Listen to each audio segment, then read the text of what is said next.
Hola, soy Alba Mayo, desarrollador de videojuegos indie, y actualmente estoy desarrollando un juego que es como un anime de deportes, pero del 3 en raya. En los últimos vídeos elegí la idea e hice un análisis de mercado. Es hora de investigar el tema, el género y el medio. El juego del 3 en raya, los animes de deportes y las novelas visuales. El primer paso es leerse el artículo del 3 en raya en la Wikipedia para ver si hay algo interesante que no sabía. Parece ser que los orígenes del 3 en raya se remontan hasta el antiguo Egipto y en 1952 se hizo el primer videojuego del 3 en raya titulado OXO, uno de los primeros videojuegos de la historia. Uno de los problemas de cara a la traducción o a ponerle un título a mi juego es que el 3 en raya es un juego al que le llaman de forma diferente en cada país, incluso en países que comparten el mismo idioma. En países hispanohablantes se llama 3 en raya, 3 en línea, ceros y cruces, cerito cruz, x0, cuadritos, juego del gato, juego de la vieja, tatetí, triki, triquitraca y michi. En países de habla inglesa se llama tic-tac-toe, noughts and crosses y X and O's. El nombre más reconocido internacionalmente es el estadounidense tic-tac-toe, que además suena medianamente único y elegante, así que el título del juego probablemente debería usar ese nombre para que se entienda de qué va. Un problema que tiene ese nombre es que parece que no hay un consenso sobre cómo se escribe. ¿Con mayúsculas? ¿Con minúsculas? ¿Con guiones en vez de espacios?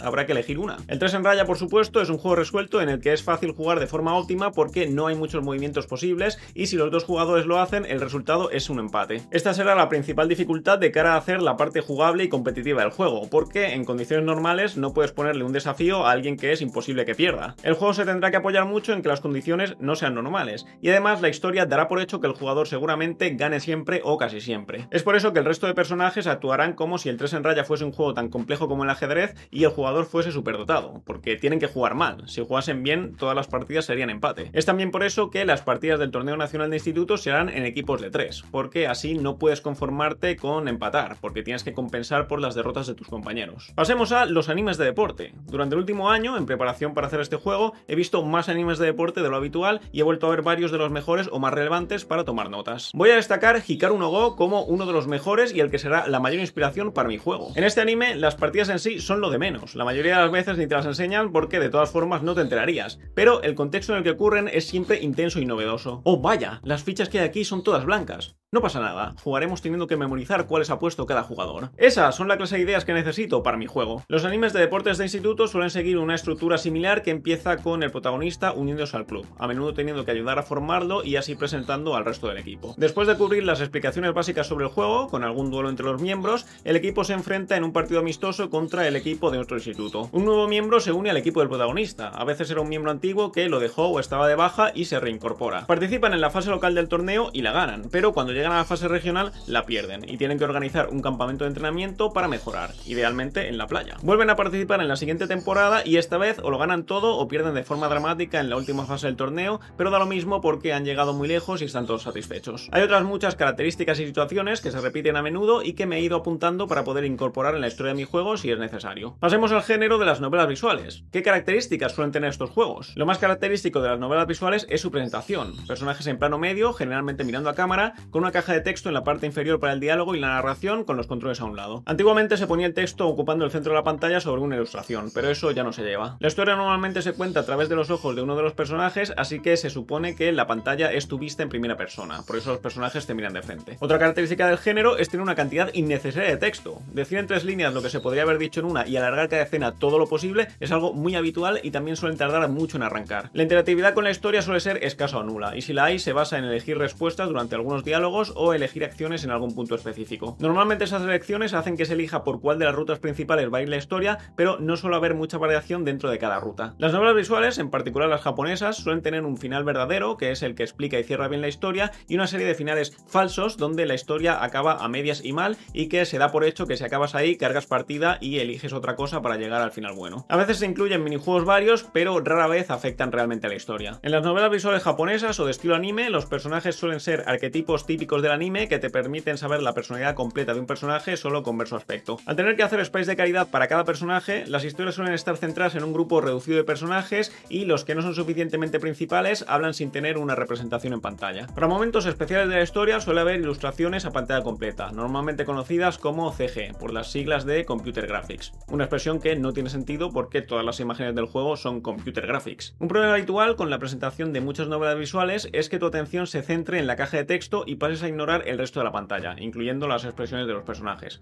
aunque es algo que se puede solucionar con movimientos y transiciones adecuadas. Por último, he observado que el público de las novelas visuales suele tener un criterio bastante bajo. Cualquier cosa que tenga personajes carismáticos y cumpla lo mínimo o tenga algún giro de guión inesperado, ya es recibido como una de las mejores historias. Pasemos a juegos similares. No existe ningún videojuego de anime de deportes del 3 en raya, pero sí que existen videojuegos del 3 en raya y de animes de deportes. Videojuegos del 3 en raya los hay a patadas y en general son todos iguales, el 3 en raya, pero también se pueden encontrar algunos con variaciones interesantes. Por lo visto también existe una novela visual titulada Tic Tac Toe, pero parece ser que va de asesinatos y no tiene nada que ver con el 3 en raya. También existe un juego llamado Anime Tic Tac Toe, pero es solo una app cutre de Android donde en vez de X y O's puedes elegir que las fichas sean Goku y Vegeta, Naruto y Sasuke o Tom y Jerry. También encontré un vídeo de un mod del Doki Doki Literature Club en el que juegas al 3 en raya, y que es una buena referencia de cómo podría verse mi juego durante las partidas, con el 3 en raya a un lado y el personaje al que te enfrentes al otro. En novelas visuales con una temática similar tenemos varios hallazgos, empezando por 1DX, que aparentemente es exactamente lo que quiero hacer, pero con el 1 en vez del 3 en raya. Desgraciadamente, el juego apenas tiene 2 líneas de historia antes de cada partida y realmente va solo de jugar al 1. Tenemos también Hikaru no Go 1 y 2, basados en el anime, pero también tienen solo unas cuantas frases antes de cada partida. Shinogi Chess Club es un juego con una pinta muy amateur, pero un concepto mucho más similar. El juego va de que te unes a un club de instituto en el que tienes que jugar a una variante horrible de ajedrez en un mundo en el que la política se decide jugando a eso. Este juego tiene dos problemas. El primero es que la historia es malísima y acaba convirtiéndose en un drama infumable sobre terroristas adolescentes que ni siquiera termina en la primera entrega. El segundo es que si pierdes una partida estás obligado a repetirla hasta que la ganes, así que la historia es totalmente lineal y además tener que repetir una partida es para pegarse un tiro porque se hacen larguísimas. Así que, aunque es lo más cercano a lo que yo quiero hacer,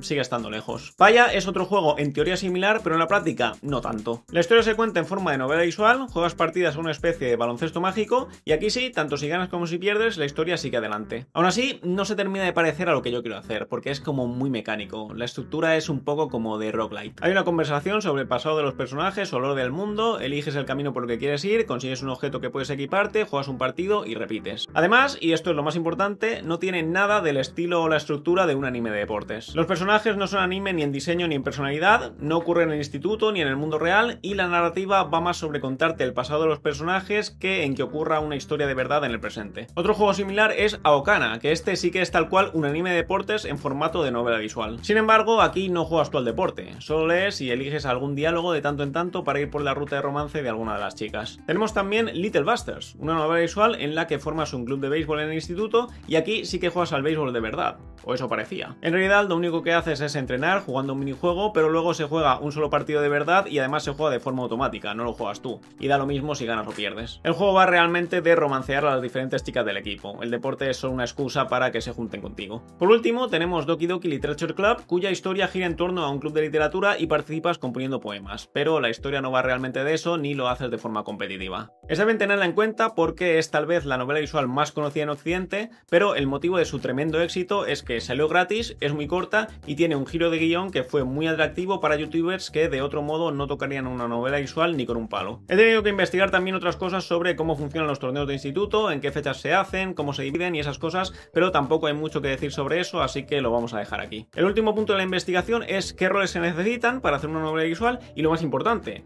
¿cuánto cuesta? Pero como eso es un poco su propio tema, lo voy a dejar para el siguiente vídeo, así que suscríbete y nos vemos en el próximo vídeo. ¿Todavía estás aquí? Pues yo ya no.